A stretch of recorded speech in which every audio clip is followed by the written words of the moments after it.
What is going on, VIP crew, and welcome to this week's Tactical Tuesday. It is July 12th of 2022, and today we're going to be talking about the shotgun method for reverse search sourcing, but we're going to be talking about how to seed our shotgun method. And what do I mean by that? The number one question I get asked is, Chris, where do I go and where do I start when I want to find sellers to use for the shotgun method?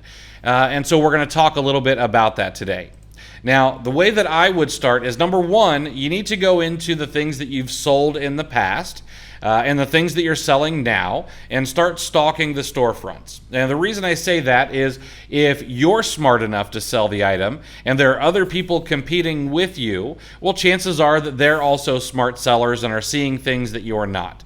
But maybe you're newer, or maybe you want to find some products that you want to go out and you want to do some storefront stalking.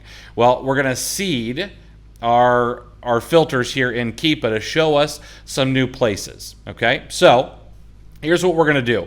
Number one, I'm going to go into the Keepa product finder and I'm going to look by brand. Now, I'm going to use Equate as a brand here. They've got 1,348 products for us to view. And what I might do also is I might actually go in and say, you know what, I really want to kind of set up some filters for what the prices are, because it'll be a little closer to what I'm interested in. So maybe I go in and say, you know, I really want everything to be between $12 and $25. Or maybe I want the 30-day average to be between $12 and $35. You could do that, okay?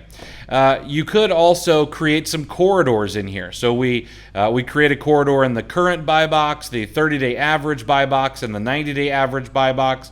Or you can just leave this alone.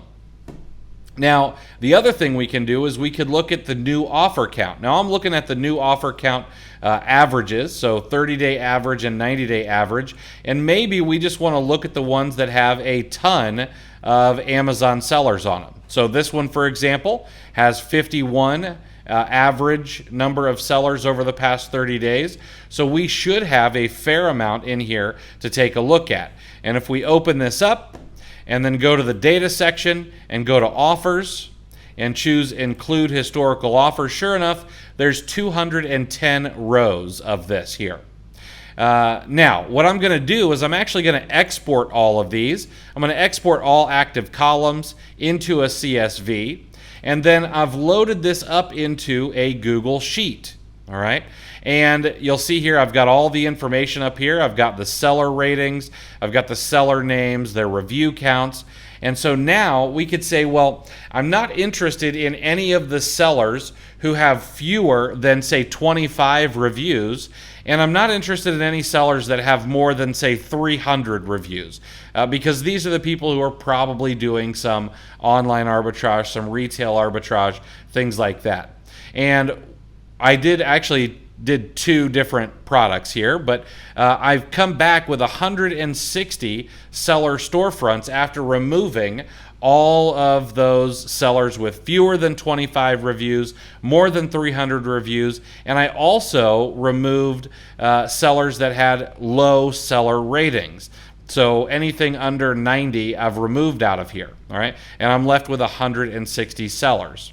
Now what we can do is we can get rid of all this information that we don't need. We really only need the deep link. So we're going to get rid of all of those. I'm going to go ahead and delete this column here. And then in column B, we're actually going to put in a little formula here, equals split. Oh, let me go to the right one.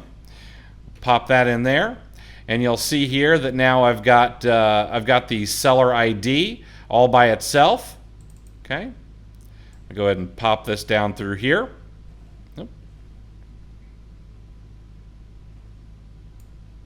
There we go. So now I've got just a list of seller IDs really, really quickly. All right, and I could take all of these and throw them into Tactical Expander. I have Tactical Expander running in another window right now, so I can't bring it over so you can take a look at it. But using this method here, we can easily have Tactical Expander running almost 24/7.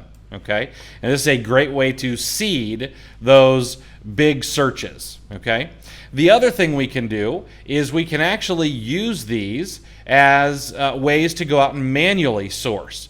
So I've opened up a couple of the storefronts here in Amazon, and what I can do is I could now take my time and use something like Seller Amp.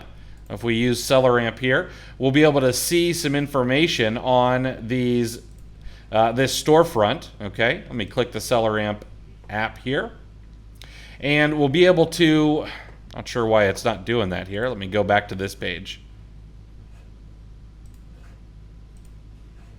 Go here, and we can click here, and we'll now see all of the different items that this person is sourcing. This person is obviously a member at Costco and Sam's Club. Private Selection is another brand that I'm familiar with. So they're obviously sourcing Sam's Club, Costco, and Private Selection. Is that? I think that's also a Sam's Club. It looks like they've got some Kroger and whatnot. So they're their top brands. They're big in the grocery category, the health and household category. So it would probably be wise to even go out and do some manual sourcing of this particular storefront, especially if they're doing lots of multi-packs or things like that. We've got a Kirkland stool softener here. Looks like we have some multi-packs, etc.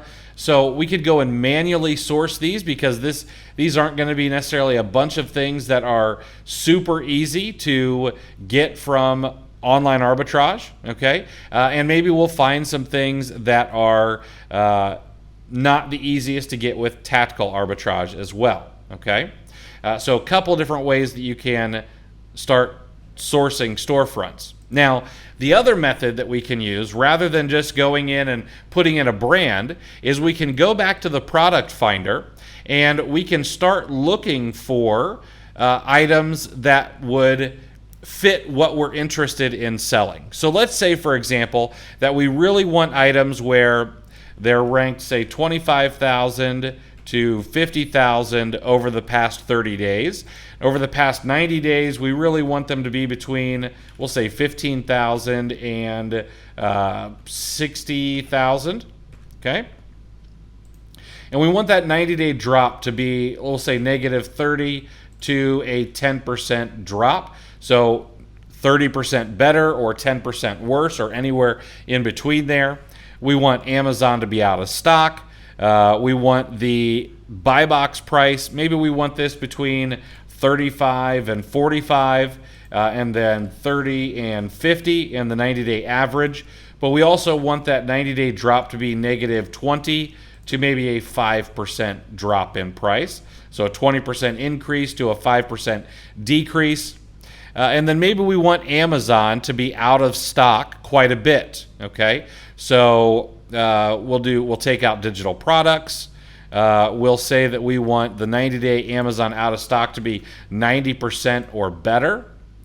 And then we'll also put in here that we want the average number of sellers to be at least 3. That way we can make sure we're getting rid of private label products for the most part. Okay, so we'll do, let's see, we'll do the new offer count.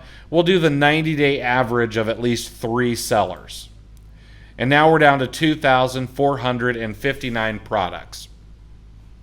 And we've got a bunch of different things that we can do here. Okay, we could sort this by the average number of sellers. We'll go here. So the average number of sellers on this particular item is 50 over the past 30 days. We've got a lot of storefronts we could grab from there.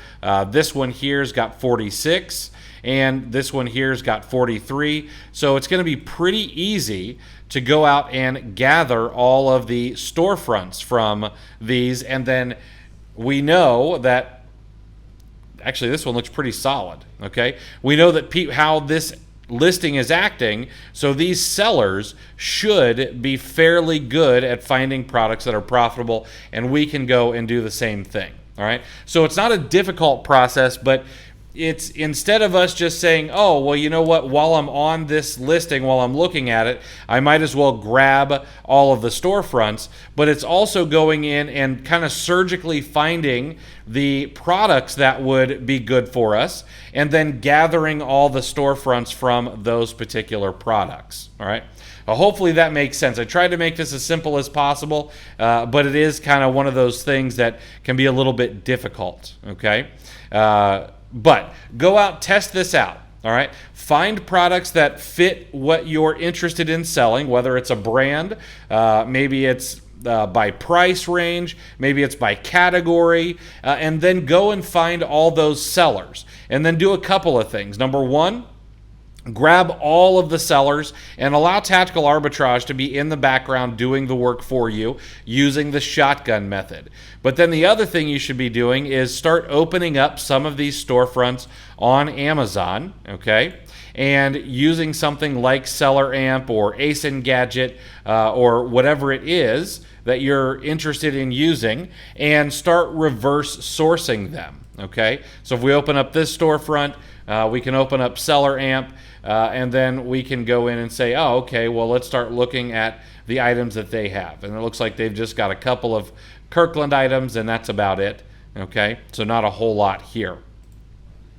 But this should allow you to find some things that hopefully other people are not finding, but also find some other sellers who are selling things that are similar to what you want to sell, which is really what storefront stalking is all about. All right. If you have any ideas to make this better, please feel free to share them with me, share them with the group. Let me know what you think. And if this works for you, I'd love to know that as well. This was kind of an idea that I had over the past couple of days. And if I heard it from someone else or if you gave me the kind of planted this seed, I appreciate you, but I honestly will have forgotten if that's the case. But that's it for today, guys. Hopefully that helps. Let me know if it works for you. If not, we'll go back and we will tweak this a little bit to make it a much easier process. All right, guys, that's it for today. I'll see you on Friday for office hours. Have a great week. I hope your Prime Day is absolutely crushing. I know we're up about 100% over our other days this month, and I hope you are as well.